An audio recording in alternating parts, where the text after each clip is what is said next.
The U.S. has been relentless in pursuing something that it cannot prove, because evidence implicating what they are after is not there. The U.S. intelligence agency's accounts of an elaborate Russian conspiracy has been unsupported by solid evidence that implicates Russia of tampering with the U.S. presidential election to help Donald Trump win. The reasons why the U.S. officials are still after accusing Russia and what gains this has, along with its effect on Trump, is what we'll be discussing in this edition of the debate. Russia has rejected U.S. allegations that Moscow interfered in the November 8th presidential election in favor of Donald Trump. The Kremlin has described the accusations as baseless. These are baseless allegations substantiated with nothing, done on a rather amateurish, emotional level that is hardly worthy of professional work of truly world-class security services. We still don't know what data is really being used by those who present such unfounded accusations. Kremlin categorically denies any implication that it was responsible for the alleged hacking. We're growing rather tired of these accusations. It is becoming a full-on witch hunt.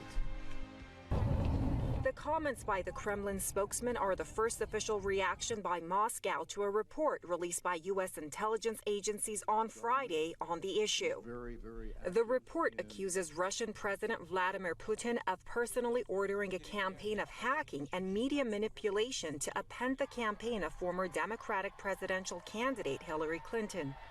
The report was presented to President-elect Donald Trump on the same day. Trump has repeatedly expressed skepticism about Russia's role and has declined to say whether he agrees that the meddling was done in favor of him. He's also said improving relations with Russia would be a good thing. Incoming U.S. Chief of Staff Reince Priebus has also said Trump has accepted that Russia was responsible for the hacking, which allegedly targeted the Democratic National Committee and a top aide to Hillary Clinton. Analysts believe that the controversy surrounding alleged Russian interference in the U.S. election is aimed at delegitimizing the new U.S. president. A lot of the Republican establishment has fallen into this massive campaign to sort of delegitimize Trump ahead of time. It's unprecedented that an incoming president is being attacked of the way Trump is. Some political commentators believe Trump will go ahead with plans to mend ties with Russia despite heavy criticism by Republicans and Democrats. They say the hacking allegations are actually a campaign to undermine his stated goal of improving relations between the longtime foes. Here's a man being ganged up on, not only by the outgoing Obama administration, which doesn't even have the decency to leave quietly in its final days, but the media, of course, and a lot of people in Congress in both parties and elements of the intelligence community, and he's not backing down an inch. Here he had a classified briefing where presumably he was shown all the evidence that we don't get to see in public because of sources and methods. He evidently was not impressed, and he saw it for exactly what it was, an effort to undermine his stated goal of improving relations with Moscow. The hacking claims pushed ties between the U.S. and Russia, already at their lowest level since the Cold War, to a new nadir. Obama in December expelled 35 Russian diplomats and slapped sanctions on Moscow's main intelligence agencies over the alleged hacking. Putin refused to respond in kind to the measures as Moscow pins its hopes on Trump to improve ties. The incoming U.S. president will officially take office on January 20th. But it's still anybody's guess which course of action America's new commander-in-chief will take vis-a-vis Russia: cooperation or confrontation. Our guest joining us for this edition of the debate, publisher and editor of Politics First, Marcus Papadopoulos, joins us from London, and U.S. foreign policy and national security analyst Lawrence Korb joins us from Washington. Gentlemen, welcome. Lawrence Korb, let me start with you with a very simple question, although it may be quite complex. What exactly is the U.S. accusing Russia of? Well, what the U.S. is accusing Russia of is basically hacking into the campaigns of both candidates and then revealing it during the campaign to undermine the whole democratic process. They're not accusing them of, undermining Mr. Trump's claim to victory. What they're saying is if you hack these elections, what does that say about the whole democratic process? And there's no doubt about the fact that countries hack. China has been hacking onto our business and military before. The real issue is that then they leaked them to the WikiLeaks so that they became part of the discussion during the campaign. And the United States and its allies are concerned that they'll try and do the same thing in Germany, for example, which is having elections, Poland, Romania, lots of other countries. And so what they're saying is, basically, you're trying to undermine our democratic process, and you're going to pay a price for it. Marcus Papadopoulos, you heard Lawrence Korp's vision there of what is occurring. What do you think? Well, the evidence which has been put forward by the CIA, the NSA and the FBI is at best circumstantial, unsubstantiated, and at worst is fanciful. And no legitimate, no proper court of law would accept the evidence which has been put forward by America's intelligence agencies. Indeed, only a kangaroo court would accept the evidence. And how ironic it is that America is making allegations of a foreign country having interfered in its internal politics, when of course America is the main violator, is the biggest violator of international law in the world through the way it intervenes in the affairs of independent sovereign countries, and has resulted in many cases in those countries becoming war zones, for example, Syria, Libya and Ukraine, or the American actions have resulted in countries simply going up in flames and no longer existing, for example, Yugoslavia. So my message to the American intelligence agencies is quite simple: put up or shut up. If you don't have proper evidence to support these assertions, these allegations against Moscow, then simply keep your mouth closed. Lawrence Korp, is there a legitimate ground that the U.S. intelligence agencies have for the allegations that they are making? And isn't part of this to basically undermine Clinton during the elections? Is that one of the reasons why, one of the reasons stated by some of the intelligence agencies that was something that Russia intended, and that it came from the higher echelons in Russia, including Putin? Well, the intelligence agency, first of all we've seen is the unclassified version. Mr. Trump, President Obama, and the Congress this week will see the classified version. And it's going to be interesting to see how Republicans, now this is not a Democrat or Republican issue. You've had Republican senators like John McCain, who was the 2008 presidential campaign Republican nominee, Lindsey Graham, basically saying, no, Russia did this. They're not getting into whether they influenced the outcome of the election. It's just that they did this. Now, we're going to get the classified version will be out. And if members of the Congress agree to your other guests, then I'm sure they'll speak out and say, no, there's no basis or anything, like this. They also pointed out that they have evidence. And remember, we've got 17 different intelligence agencies. Many of these are not run by political appointees, have all agreed not only did they do it, but that they were happy with the outcome. I mean, they've talked about the evidence, for that. So we will find out, when this goes up before the Congress, and we have hearings on it. I think, we have hearings, and then we saw the members up there last week. General Clapper, who's the head of our intelligence community, he's been involved in this business for 50 years. He is not a political operative. He's basically saying, this is what we found out, and this is what you need to know about it so that we can have confidence in our future elections that they're run in a way that basically supports the values for which we stand.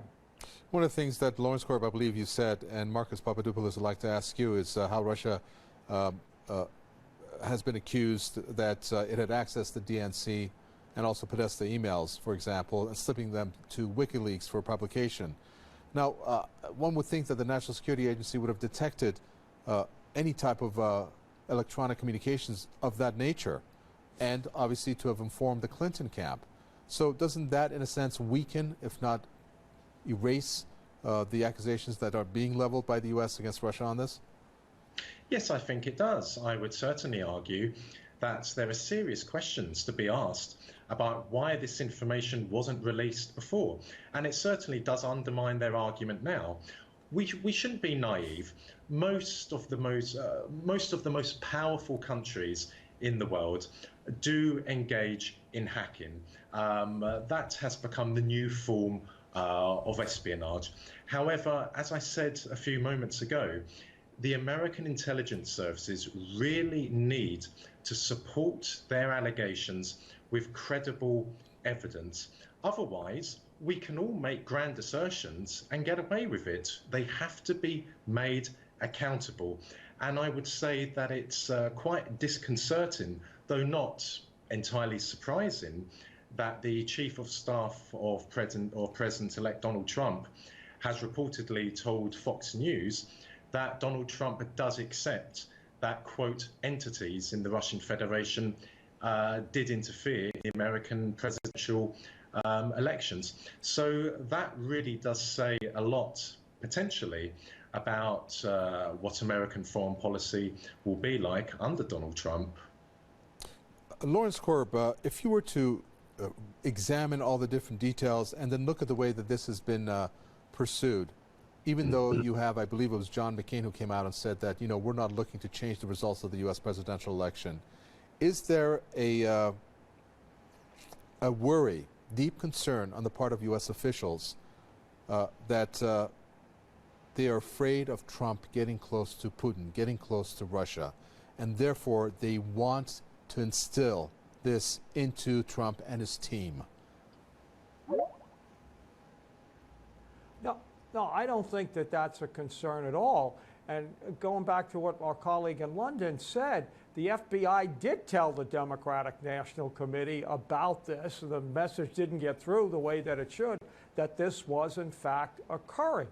I assume that they bugged both campaigns, that they were able to hack into both of them. The question is, why did they only give the stuff to WikiLeaks about one of the campaigns? But no, the intelligence community, these are career professionals. Admiral Rogers, who runs the NSA, he served for several presidents. As I mentioned, General, Clapper goes back to the John Kennedy years. So these are not people, who have an agenda. And the issue is, why didn't it come out before? The reason is that President Obama didn't want it to come out before the election, because then people would have said, oh, you're trying to balance it, for Hillary. He wanted to wait till after the election and then get it out, because the next administration is going to have to decide how to deal with Putin. Now, I would think it'd be great if we could have good relations with Russia and they would back off in Crimea and basically stop buzzing, American ships on the Baltic, stop threatening the Baltics. But in fact, he'll find out President Obama tried to do it, as did President Bush. You may remember President Bush, when he met Putin, said, I've looked into his eyes and I can see his soul. I think we can do business with him. Well, it didn't turn out too well. Hillary Clinton had the reset button. That didn't turn out too well. So we'll have to see if Mr. Trump tries it and how it turns out. I see you shaking your head. Go ahead, Marcus Papadopoulos. That's a Hollywood version of events, and of course nothing is as simplistic as that in life, and especially in politics. No, it is America who, over the last 25 years, has created the tension which we see in the world today between the US and Russia. And how? Well, by a number of acts. Number one, expanding NATO eastwards onto the western borders of the Russian Federation, taking in countries which also used to be a part of the Soviet Union, i.e. the Baltic states. Also, the Americans have installed a missile defense shield on Russia's borders, which is a serious threat to the Russian strategic nuclear deterrent. Also, the Americans pulled out of the anti-ballistic missile treaty, which was a cornerstone treaty in securing global peace between the Soviet Union and America in the 1970s. And also we see how America has targeted Russia's friends and allies around the world. Yugoslavia in 1999, Libya in 2011, and of course Syria to the very present day. So no, it is not Russia which is in the wrong. It is firmly and squarely America.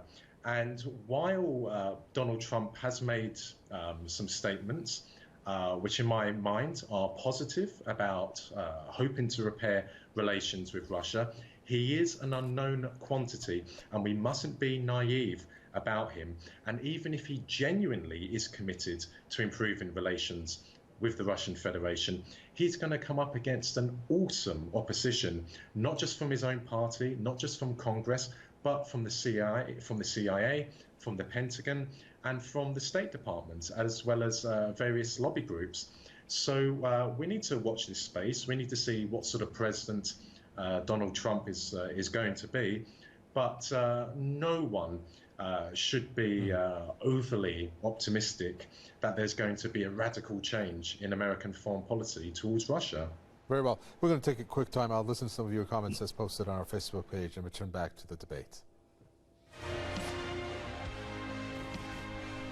Moscow is right. You have to show solid evidence of hacking. Can't wait till Trump is the president so all this nonsense can stop. Hasn't the U.S. influenced almost every Western country's election? Does anyone believe anything that is said by the American government anymore, apart from 80% of the American population? I don't think so. Face-saving ploy for Clinton by Obama. How childish, because even the incoming president doesn't agree with this madness.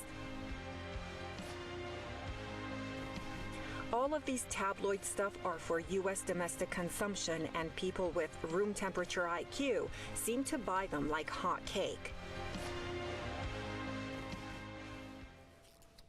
Okay, some of the Facebook page comments there. Lawrence Corp, we got to talk about this, and I'd like to get your reaction about how the Russian government-backed television network RT was mentioned in a report that was given out in a 7-page appendix, which dated back to the year 2012. What was your reaction when you heard about that?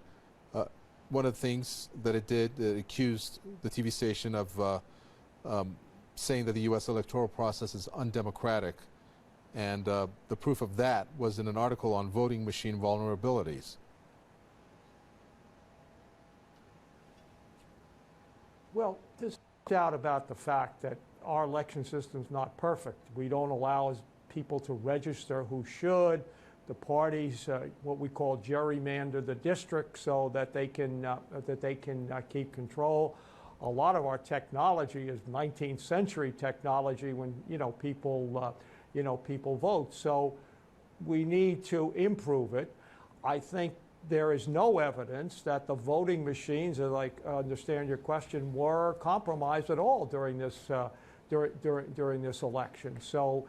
And that, I think, is a key thing, because if that had happened, then you have a whole different situation. But none of that has happened. Mr. Trump has said that, and I think everybody agrees with him on that. The real issue here is not whether Trump won or lost. He won. It's over.